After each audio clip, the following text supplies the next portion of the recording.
يا قاضي الحاجات يا موسى بن جعفر.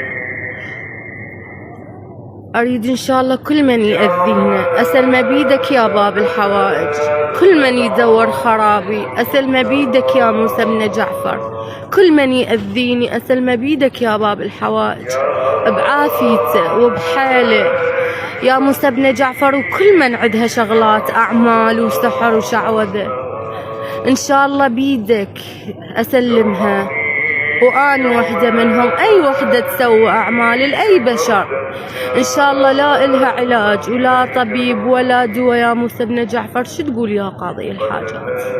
حسبي الله ونعم الوكيل على كل من يأذي لبشر، حسبي الله ونعم الوكيل على كل من يسوي أعمال. مسلمت بيدك يا باب الحوائج، كل من يتقرب الشغلات الشعوذة والأعمال إن شاء الله بيدك مسلمته يا باب الحوائج.